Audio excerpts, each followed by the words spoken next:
The fashion designer Roberto Capucci, whose clothes were famous for their strikingly voluminous, geometric shapes and use of unusual materials, was born in 1930 in Rome. Precociously talented, Capucci opened his first studio in Rome at the age of 19 and by his mid-20s was regarded as the best designer in Italy, particularly admired by Christian Dior, the rising star of French haute couture. It was during this period, towards the end of the 1950s, that Capucci revolutionized fashion by inventing the Linea a Scatola, the box line or box look, in which he created angular shapes for dresses, and introduced the concept of volume and architectural elements of design into clothing, so that his dresses, which often featured enormous quantities of material, were almost like sculpted pieces of modern art, to be not so much worn as occupied by the wearer.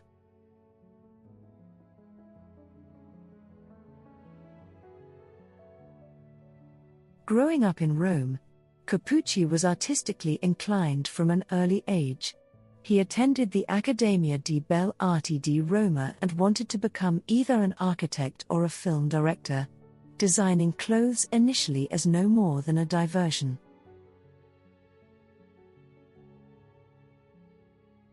Yet he quickly revealed a talent for creating innovative, non-conformist dresses, and fashion became his main occupation. He opened his first atelier in the Via Sistina in Rome in 1950 and the following year was invited to exhibit at one of the earliest fashion shows in Italy, organized by the aristocratic entrepreneur Giovanni Battista Gilgini.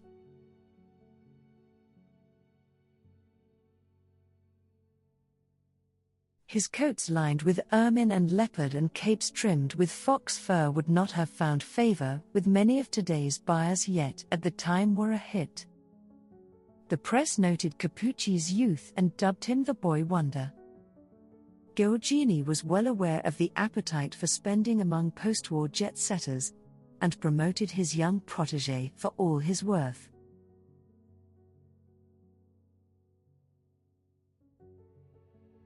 It was not long before Capucci was being hailed as Italy's best designer, and was becoming known in Paris, the world's fashion capital. But it was the American market that Gilgini was keen to exploit, having made good contacts while the Allies were liberating Italy. After he had unveiled his Linea a Scatola collection in 1958, Capucci was awarded the Boston Fashion Award, considered to be the clothing trade's equivalent of an Oscar, which established his reputation beyond Italy. He opened an atelier in Paris in 1962 and remained in the French capital for 6 years, living in some style in a suite at the Ritz Hotel and keeping the company of Coco Chanel among others.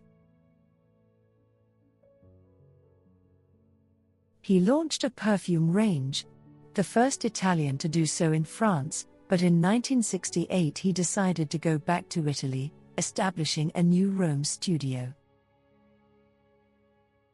Where Capucci differed from other designers is that he was not interested in producing clothes for the mass market. He considered himself an artist and an architect and regarded his creations less as garments, such as sculptures in cloth.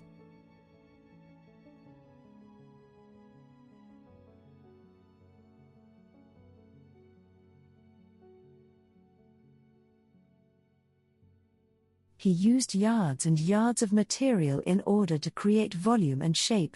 One critic observed that his clothes were like soft body armor.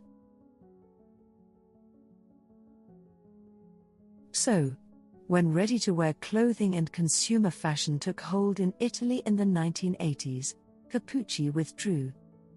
He wouldn't allow his agenda to be set by the demands of the market, and resigned from the Camera Nazionale della Moda Italiana, the body that promoted Italian design, membership of which would have required him to participate in 4 fashion shows each year. He would exhibit, but only at times that suited him and in carefully chosen settings, often museums. He also opposed the cult of the supermodel, which in his opinion was a distraction from the garment.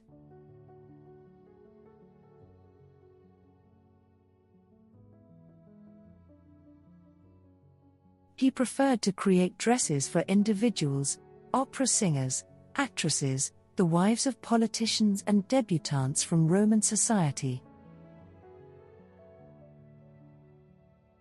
He made outfits for Marilyn Monroe, Gloria Swanson, Jacqueline Kennedy, and Silvana Mangano, the Italian actress, who was raised in poverty in Rome during the Second World War but who blossomed, in his opinion, to be the most elegant woman in the world.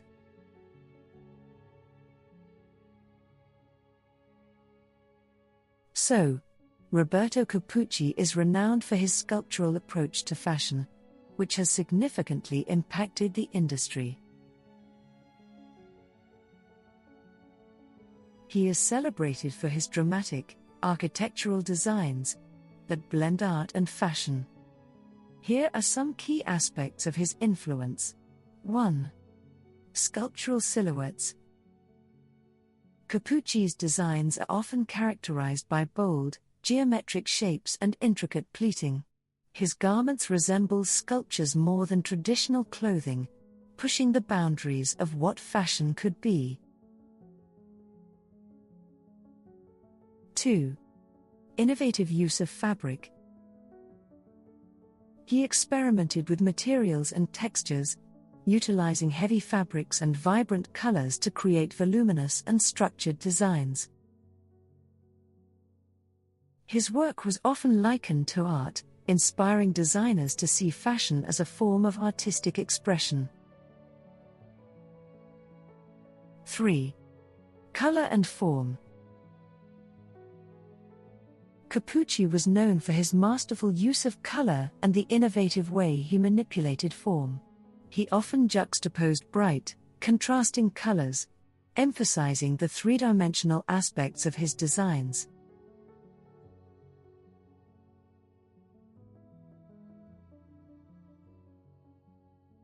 4. Influence on avant-garde fashion. His work laid the foundation for avant-garde fashion designers, who focus on form, texture, and the interplay between art and clothing. His approach has influenced modern designers like Rei Kawakubo and Issey Miyake, who also emphasize conceptual design over traditional silhouettes.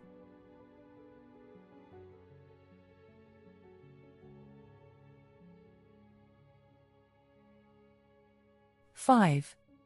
Museum exhibitions. Capucci's work has been showcased in museums around the world, including the Guggenheim and the Philadelphia Museum of Art, further cementing his status as a bridge between fashion and fine art. Capucci's legacy lies in his ability to transcend traditional fashion design, making him a key figure in the world of haute couture and artistic fashion.